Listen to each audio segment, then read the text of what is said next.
Indian ക്രിക്കറ്റിലെ ഏറ്റവും വലിയ പ്രതീക്ഷകളിലൊരാളെ 15 വയസ്സുകാരൻ വൈഭവ് സൂര്യവംശി ഒടുവിൽ ഇന്ത്യയ്ക്കായി കഴിഞ്ഞ ദിവസങ്ങളിൽ അരങ്ങേറ്റം കുറിച്ചു. ക്രിക്കറ്റ് ലോകം മുഴുവൻ കാത്തിരുന്ന ആ നിമിഷം. എന്നാൽ സ്വപ്നതുല്യമായ തുടക്കം ഒരു വലിയ ഇന്നിംഗ്സായി മാറിയില്ല. വെറും 14 റൺസിൽ സ്റ്റംപ്ഡ്. പക്ഷേ എല്ലാവരും 14 റൺസ് എന്ന സ്കോറിനെ കുറിച്ചാണ് സംസാരിക്കുന്നത്. എന്നാൽ ഇന്ത്യൻ ക്രിക്കറ്റിന്റെ ഇതിഹാസം സുനിൽ ഗവാസ്കർ കണ്ടത് മറ്റൊന്നായിരുന്നു. അദ്ദേഹം ചൂണ്ടിക്കാട്ടിയത് ഓരോ ഷോട്ടിനെയും, അതിലും പ്രധാനമായി ഒരു യുവ ബാറ്ററുടെ തീരുമാനമെടുക്കലിനെയും കുറിച്ചാണ്. ആദ്യം ഒരു കാര്യം പറയാം. വൈഭവ് സൂര്യവംശിയുടെ അരങ്ങേറ്റത്തിന് മുൻപ് തന്നെ ഗവാസ്കർ അദ്ദേഹത്തെ ടീമിൽ ഉൾപ്പെടുത്തണമെന്ന് ശക്തമായി ആവശ്യപ്പെട്ടിരുന്നു. ഇന്ത്യ അദ്ദേഹത്തെ ഏറെ കാത്തിരിക്കുകയാണെന്നും കൂടുതൽ വൈകിയാൽ അത്രയും സമ്മർദ്ദം കൂടുമെന്നും അദ്ദേഹം പറഞ്ഞിരുന്നു.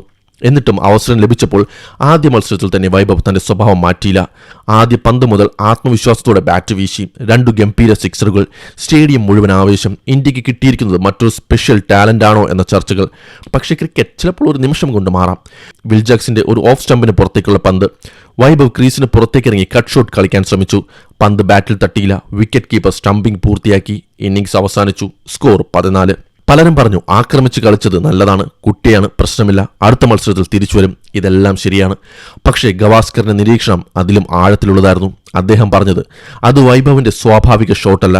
ആ സമയത്ത് അങ്ങനെ ക്രീസിന് പുറത്തേക്ക് ഇറങ്ങേണ്ട ആവശ്യമില്ലായിരുന്നു. ബൗളർമാർ ഒരിക്കലും ട്രാപ്പിൽ അവൻ വീണു. ഈ അഭിപ്രായത്തിന്റെ അർത്ഥം എന്താണ്?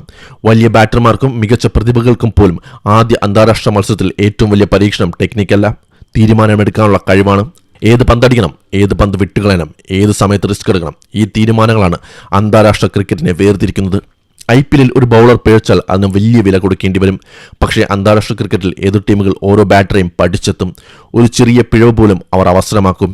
വൈഭവിന്റെ ഇന്നിംഗ്സിൽ നല്ല കാര്യങ്ങളും ഉണ്ടായിരുന്നു. ഭയമില്ലായിരുന്നു, വേഗതയുണ്ടായിരുന്നു, ഷോട്ട് കളിക്കാനുള്ള ആത്മവിശ്വാസം ഉണ്ടായിരുന്നു. ആ 2 സിക്സറുകളും കാണിച്ചു തന്നത് വലിയ വേദി അദ്ദേഹത്തെ പേടിപ്പിച്ചില്ല എന്നതാണ്. അതൊരു വലിയ പോസിറ്റീവാണ്.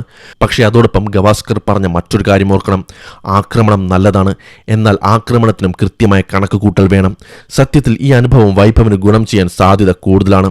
കാരണം കരിയറിന്റെ തുടക്കത്തിൽ തന്നെ ഇത്തരമൊരു പാഠം ലഭിക്കുന്നത് ഭാവിയിൽ വലിയ നേട്ടമാകാം. ഇന്ന് 14 റൺസിൽ പുറത്തായതിന്റെ വീഡിയോ വീണ്ടും വീണ്ടും അദ്ദേഹം കാണും. എവിടെയാണ് പിഴച്ചതെന്ന് വിലയിരുത്തും. അതാണ് വലിയ താരങ്ങൾ ചെയ്യുന്നത്. ഇന്ത്യൻ ക്രിക്കറ്റിന്റെ ചരിത്രം നോക്കിയാലും ഇതുപോലുള്ള തുടക്കങ്ങൾ പുതുമയല്ല. പല ഇതിഹാസങ്ങൾക്കും ആദ്യ മത്സരങ്ങളിൽ വലിയ സ്കോറുകൾ ഉണ്ടായിരുന്നില്ല. പക്ഷേ അവർ ഓരോ പരാജയത്തിൽ നിന്നും പഠിച്ചു. അതിനാലാണ് അവർ പിന്നീട് ഇതിഹാസങ്ങളായത്. വൈഭവനും അതേ വഴിയാണ് മുന്നിലുള്ളത്. മറ്റൊരു പ്രധാന കാര്യം, ഇന്ത്യ ഇപ്പോൾ ഒരു പുതിയ തലമുറയെ വളർത്തുകയാണ്. ഈ യുവതാരങ്ങൾക്ക് ആരാധകരുടെ പിന്തുണ എത്ര ആവശ്യമാണ് അത്ര തന്നെ ക്ഷമയും ആവശ്യമാണ്. ഒരു ഇന്നിംഗ്സിൽ ഹീറോ ആക്കുകയും അടുത്ത ഇന്നിംഗ്സിൽ വിമർശിക്കുകയും ചെയ്യുന്ന സമീപനം ഒരു യുവതാരത്തിന് ഗുണം ചെയ്യില്ല. അവനെ വിലയിരുത്തേണ്ടത് ഒരു ഇന്നിംഗ്സിന്റെ അടിസ്ഥാനത്തിലല്ല, അടുത്ത മാസങ്ങളിലും വർഷങ്ങളിലും കാണിക്കുന്ന സ്ഥിരതയുടെ അടിസ്ഥാനത്തിലായിരിക്കണം. ഗവാസ്കറിന്റെ വിമർശനം കടുപ്പമുള്ളതായിരുന്നില്ല. അതൊരു പാഠമായിരുന്നു. നീ തെറ്റാണ് എന്ന് പറയാനല്ല, ഇവിടെ നിന്ന് പഠിക്കൂ എന്ന സന്ദേശമായിരുന്നു. അതാണ് ഒരു മുൻ ഇതിഹാസത്തിന്റെ വിലപ്പെട്ട ഉപദേശം. വൈഭവ് സൂര്യവംശിയുടെ അന്താരാഷ്ട്ര കരിയർ വെറും 10 പന്തുകൾ കൊണ്ടോ 14 റൺസ് കൊണ്ടോ വിലയിരുത്താനാവില്ല.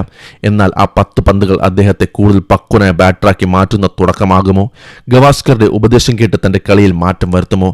അതാണ് ഇനി കാണാനുള്ളത്. കാരണം ഒരു മഹത്തായ കരിയർ നിർമ്മിക്കുന്നത് വലിയ സിക്സറുകൾ മാത്രമല്ല, ചെറിയ പിഴവുകളിൽ നിന്ന് പഠിക്കുന്ന കഴിവുമാണ്.